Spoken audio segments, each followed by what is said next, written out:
Una vez más desde la ciudad de Miami, un gusto volver a estar con ustedes. Cordiales saludos a quienes nos ven a través de la señal de Mega TV en la Florida, por Vito TV en el Ecuador y OnePlus TV en el Ecuador y en el mundo. Agradecemos la presencia del doctor Carlos Sánchez Berzaín. Él es el director del Instituto Interamericano por la Democracia.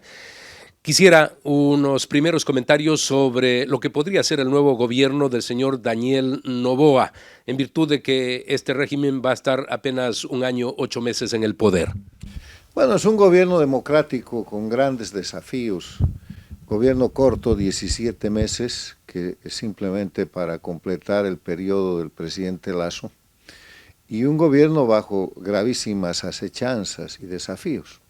Las acechanzas son el socialismo del siglo XXI o castrochavismo, que en el Ecuador se llama correísmo, y que es un proyecto antidemocrático que ha oprimido a ese país por más de 10 años y que no cesa de alterar la posibilidad de una normalidad democrática plena.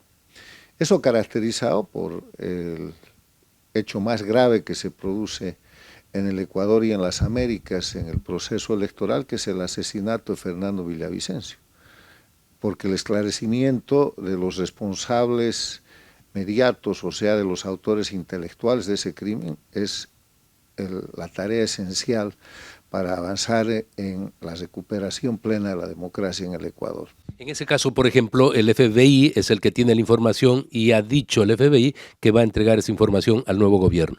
Sí, pero lo que el nuevo gobierno tiene que hacer es evitar la impunidad. Y para evitar la impunidad, segundo tema, hay sentencias ejecutoriadas con cárcel mandada por los tribunales del Ecuador que en el gobierno del presidente Lasso no se han ejecutado. Y estamos hablando de Rafael Correa, 8 años de cárcel, que no por pretender liderar el bloque, digamos, más grande o la primera minoría del poder legislativo en el Ecuador puede garantizarse impunidad a través de tratos y de presiones con el gobierno, como parece que hizo en el gobierno del presidente Lasso.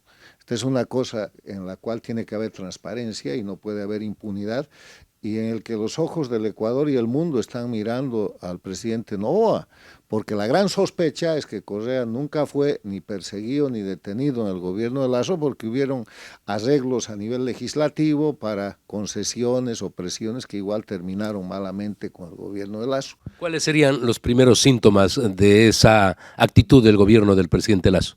Bueno, estamos hablando del presidente Noboa y para eso estamos poniendo el antecedente de lo malo que ha pasado, porque si hay algo que caracteriza el término del gobierno de Guillermo Lasso es el mal gobierno, que lo ha llevado a salvarse a través de la muerte cruzada, pero que ha dejado al Ecuador en una situación tremenda. Ahora, hablando del gobierno... El presidente de Daniel Noboa. Para el presidente Noboa, el desafío es primero el esclarecimiento del crimen político más importante que se ha cometido. No puede haber impunidad. El mundo y Ecuador quieren ver a los autores y combatir la impunidad cumpliendo las resoluciones que ya están dictadas. Pero además de eso tiene el gran desafío de generar empleo y de recuperar la seguridad para el Ecuador como él mismo lo ha percibido. Pero no va a recuperar la seguridad si no encuentra y sanciona a los asesinos de Fernando Villavicencio. No va a recuperar nunca la seguridad si permite que a través de un grupo político liderado desde el exterior por el condenado Rafael Correa, ese grupo tenga influencia y trabaje impunidad en el Ecuador. El presidente Daniel Noboa, en esta mayoría lograda en la Asamblea Nacional, con el correísmo, con el Partido Social Cristiano, los dos han dicho, el Partido Social Cristiano y Daniel Noboa, que no se van a prestar para impunidad. De ninguna manera, por ejemplo, enjuiciar a la fiscal, que es una reconocida doctora que ha hecho un buen papel desde la Fiscalía. Bueno, eso se espera.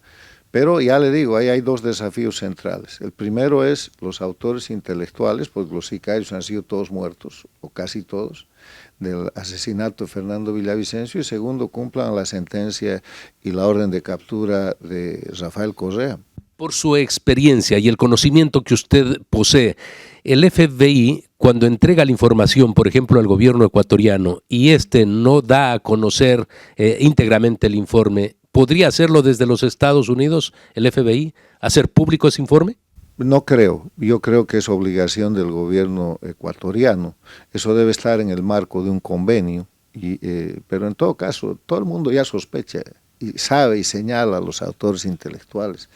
Es el socialismo del siglo XXI, el castrochavismo, con su operación mafiosa de lo que es el sicariato y el narcotráfico, el que ha asesinado a Fernando Villavicencio, y lo que se quieren son hechos, nombres, detalles, resultado de la investigación. Cuba, Venezuela, Bolivia, Nicaragua, el Ecuador, bajo control del socialismo del siglo XXI, matan. En Cuba, el último antecedente ha sido el esclarecimiento por la Comisión Interamericana de Derechos Humanos de que el asesinato con simulación de accidente de tránsito de Payá y de su acompañante es responsabilidad y fue ejecutado por la dictadura cubana. En Venezuela, el hombre que salvó a Chávez, el general Baduel, ha muerto en la cárcel como preso político de la dictadura. Isaías Baduel. Isaías Baduel. En Nicaragua están matando gente por doquier y hay antecedentes de documentación de asesinatos que se perpetran dentro y fuera de las prisiones de esa dictadura. Y en Bolivia han sucedido casos de crímenes muy graves no esclarecidos con las denominadas masacres y asesinatos inclusive individuales como Sencata y Sacaba, perpetrados por instrucciones orales y grabadas del dictador Evo Morales y encubiertas por la dictadura actual. Entonces, el socialismo del siglo XXI mata. Y ha matado en el Ecuador, y lo que se requiere ahora es el detalle de la investigación, porque se sabe en genérico quiénes son los responsables. Usted decía, y todos conocemos, hay desafíos. Una, lograr la seguridad. Ese es un desafío. Otro, el generar empleo. Para esto requiere el gobierno de Daniel Noboa buscar apoyo internacional, y en este caso los Estados Unidos, que a la postre ha sido el socio natural del Ecuador, porque de lo contrario, lo que estaríamos es dando paso en el año 2025, en la nueva elección, a que de pronto vuelva el correísmo. Yo creo que en eso no va a tener problema el presidente Noboa. El Ecuador es un país con prestigio. La dolarización es la fortaleza del Ecuador. Y la otra fortaleza es que es el único país en la región en el siglo XXI que ha salido de una dictadura castrochavista. Y eso ha sucedido en el gobierno de Lenín Moreno y tiene que ser completado. O sea, más allá de las simpatías y antipatías que se puedan tener, hay dos legados importantísimos que tiene el Ecuador. La dolarización y el tratado de paz entre el Perú y el Ecuador que hace el presidente Yamil Maguad, ahora en el exilio, así es la política, y el proceso de transición a la democracia y el retorno a la democracia que hace el presidente Lenín Moreno. Entonces el Ecuador tiene esas dos cualidades extraordinarias que no tiene ningún otro país. La transición de la dictadura a la democracia ha fracasado en Venezuela. Ahí está el fracasado gobierno de Guaidó, con todo el apoyo del mundo. Ha fracasado en Bolivia, ahí está presa la señora Áñez, que fue la presidencia que tuvo que hacer transición, pero el Ecuador ha surgido. Y mientras han dado golpes de Estado con graves efectos en otros países, como en Chile con Piñera, que los ha llevado a una constituyente, como Colombia con Duque, que los ha llevado a que Petro sea presidente, como el escenario que se ha presentado en diferentes países, en el Ecuador han resistido los golpes y tiene una fortaleza democrática ejemplar. O sea, lo que tiene el presidente Noboa es un país con gran prestigio internacional, que sumado a su prestigio, cumpliendo el Estado de Derecho, respetando los derechos humanos, es muy fácil avanzar en restituir al Ecuador la condición de seguridad, destrozando lo que queda del narcoestado que estableció Rafael Correa y avanzando en la economía que tiene el camino asfaltado con la dolarización y la gran capacidad productiva y la naturaleza emprendedora del pueblo ecuatoriano. Vamos a hacer una pausa comercial. Retornamos con este análisis.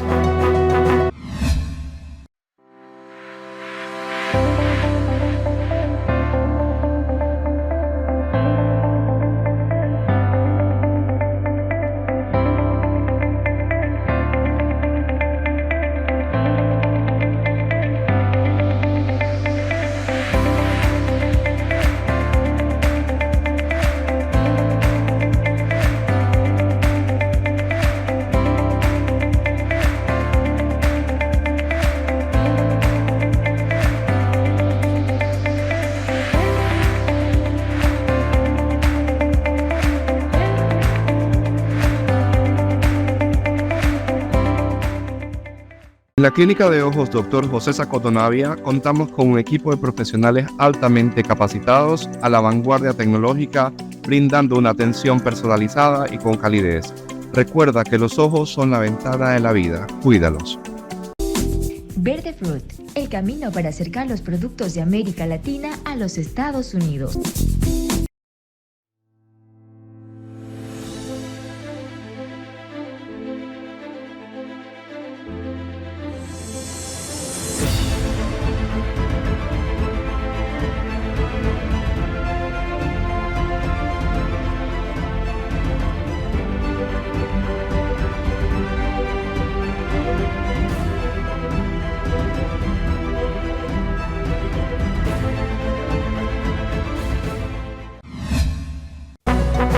Usted ha hecho una relación sobre aspectos históricos del Ecuador. Uno, el de la dolarización, que tiene 23 años, pero otro también, la firma de la paz en 1998 en Brasilia, paz entre Ecuador y Perú. Hay que reconocer estas acciones en el caso de el doctor Yamil Maguad, que fue el generador de la paz y también de la dolarización, y como usted bien dice, la recuperación de la democracia con Lenín Moreno. Bueno, no es historia, es realidad. La historia es algo que se ha pasado, pero hoy día Ecuador y Perú están beneficiados con el Tratado de Brasilia, que es la paz que firmaron Maguad y Fujimori. Hoy día el Ecuador está beneficiado y es un gran ejemplo con la dolarización, tanto que la Argentina con Milei va por ese camino y va a tener que ir toda América. Y ha pedido que lo asesore el doctor Yamil Maguad. Entonces, y va a tener que ir por ese camino toda América Latina, porque la capacidad de emitir dinero es la capacidad de generar inflación y corrupción en los países de América Latina. Los bancos centrales pueden o no pueden permanecer, no es un tema de soberanía, es un tema de realidad en un mundo globalizado en el que el Ecuador se adelantó al empezar el siglo y por eso tiene beneficios. Y cuando hablamos del retorno a la democracia, el Ecuador con Rafael Correa tenía presos políticos, tenía tortura. Era un narcoestado. No se olviden que Rafael Correa expulsó a la DEA de la base de Manta, que era una base internacional de lucha contra el narcotráfico. No se olviden que Colombia, con el gobierno del presidente Uribe, tuvo que bombardear en territorio ecuatoriano, en la zona de la Angostura, a los guerrilleros de las FARC que estaban siendo protegidos por el gobierno de Correa. Y lo hizo después de interceptar una comunicación entre el jefe guerrillero que murió ahí y Hugo Chávez, que era el dictador de Venezuela, narcoestados. No se olviden que en el tiempo en el que Correa estableció su régimen, que era una copia, un satélite del castrochavismo de Cuba y Venezuela, no había libertad de prensa. ¿Qué tiene que pasar en el gobierno del presidente Noboa? Tiene que consolidar esa transición a la democracia. Y la transición a la democracia se produce cuando hay dos hechos fundamentales que suceden.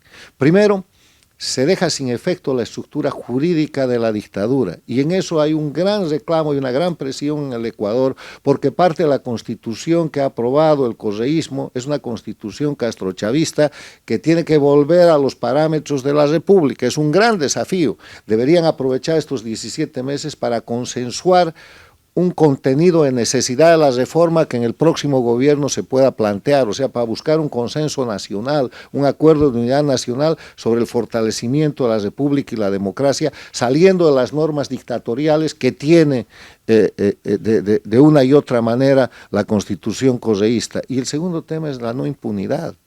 No hay transición a la democracia con impunidad. El Ecuador nunca va a ser una democracia garantizada mientras el exdictador, con 8 años de cárcel de sentencia, esté dando órdenes y manejando la política interna del Ecuador desde los países que lo protegen, que son los países castrochavistas.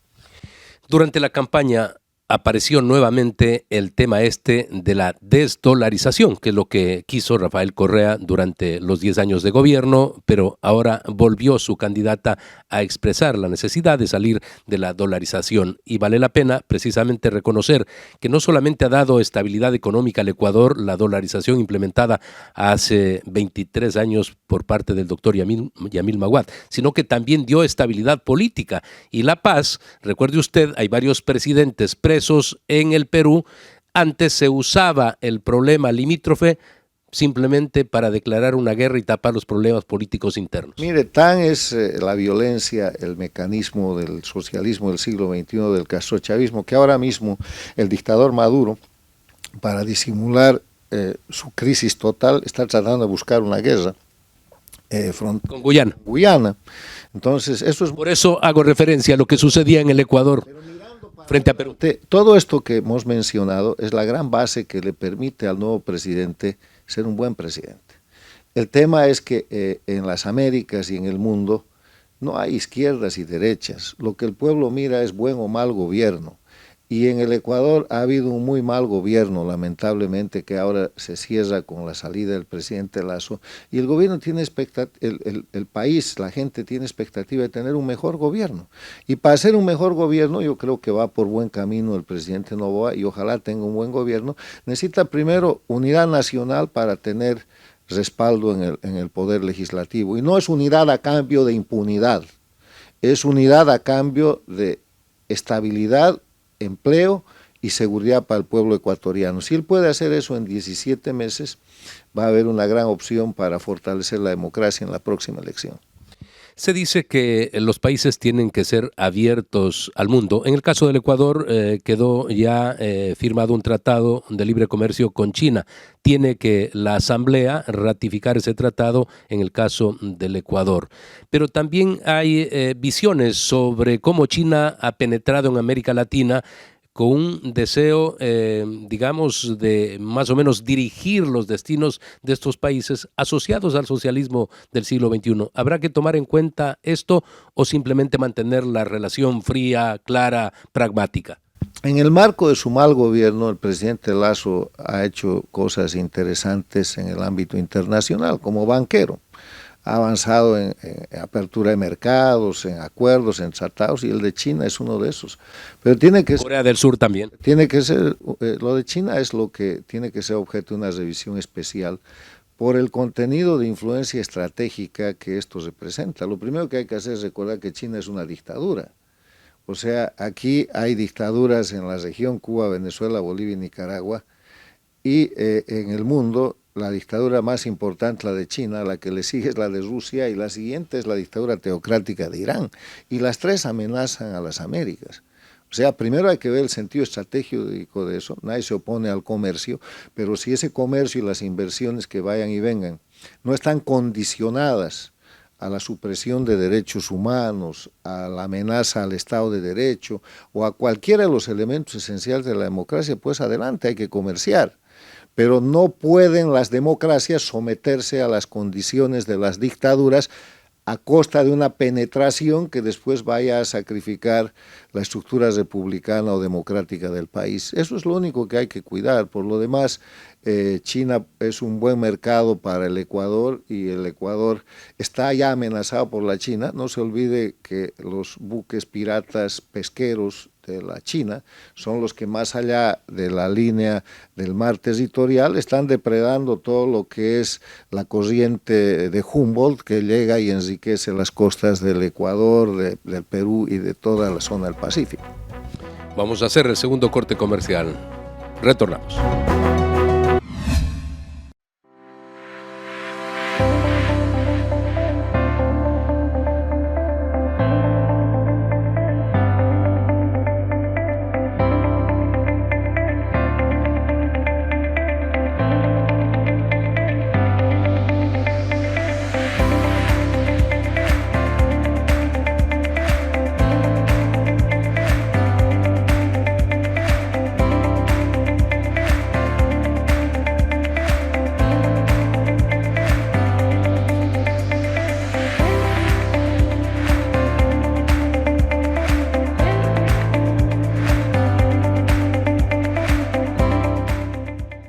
En la Clínica de Ojos Dr. José Sacotonavia contamos con un equipo de profesionales altamente capacitados a la vanguardia tecnológica, brindando una atención personalizada y con calidez.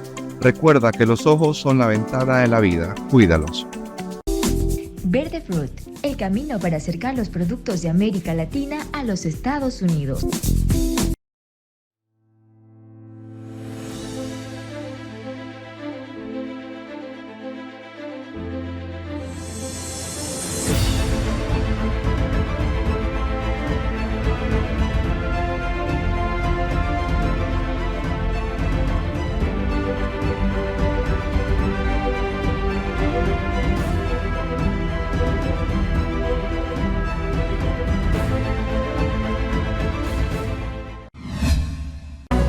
Entramos al último bloque de este importante análisis sobre la realidad del Ecuador y por supuesto de Latinoamérica.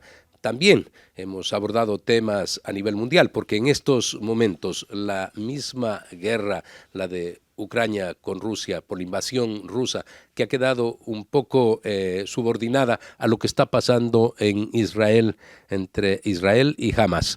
Pero ya hay la intervención de Irán claramente, y todo esto va volviendo a los países latinoamericanos como adláteres en unos casos, porque ha habido referencias a favor, por ejemplo, de los terroristas y no de un país como el caso de Israel, que recibió semejante ataque. Entonces, esto también cabe y debe llevarnos a reflexiones en Latinoamérica de qué es lo que estamos haciendo como países. El tema es el siguiente, Fernando. El mundo en el siglo XXI es un mundo globalizado, capitalista, en medio de una revolución tecnológica y comunicacional extraordinaria. En ese mundo se ha presentado, y hoy día el mundo vive, la primera guerra global. Mi definición de guerra global es una confrontación bélica armada en un determinado o en determinados lugares, en un frente armado concentrado entre partes específicas, pero que involucra a todo el globo, que involucra a todos los países.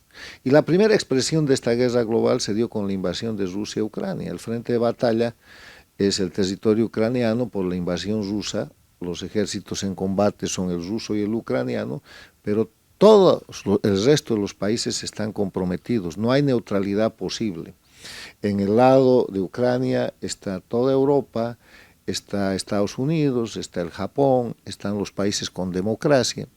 Y en el lado de Rusia están las dictaduras, que está siendo apoyada por Irán, que le proporciona armamento, por Corea del Norte y por la China, sin cuyos aportes tecnológicos Irán no podría fabricar los misiles que está usando Rusia. O sea, ahí es la primera expresión de la guerra global. Pero se ha abierto el 7 de octubre un segundo frente, que es el frente del ataque terrorista, un ataque contra la humanidad que jamás perpetra en territorio israelí. Y eso ha producido la guerra defensiva de Israel en el territorio de la Franja de Gaza. Ese es el segundo frente de la guerra global. Las partes son las mismas. Quien está detrás del ataque jamás es Irán. Quien ha sostenido a Irán es Rusia y China está por detrás. Por eso Estados Unidos, cuando se produce ese ataque, mueve 2 portaaviones que son flotas de combate a la zona del control del Medio Oriente y uno a la zona asiática, cerca de China. Y eso decreta o presenta más bien un escenario de preguerra, pero no estamos hablando de una guerra mundial, sino que estamos hablando de una guerra global con un estado de preguerra mundial que podría darse si es que Irán decide disparar contra Israel y Estados Unidos tiene que intervenir contra Irán, y entonces veremos lo que hagan China, que está amenazando a Taiwán, y Rusia, que quiere amenazar a toda Europa. Entonces, no creo que vamos a llegar a una guerra mundial, pero sí estamos en plena primera guerra global.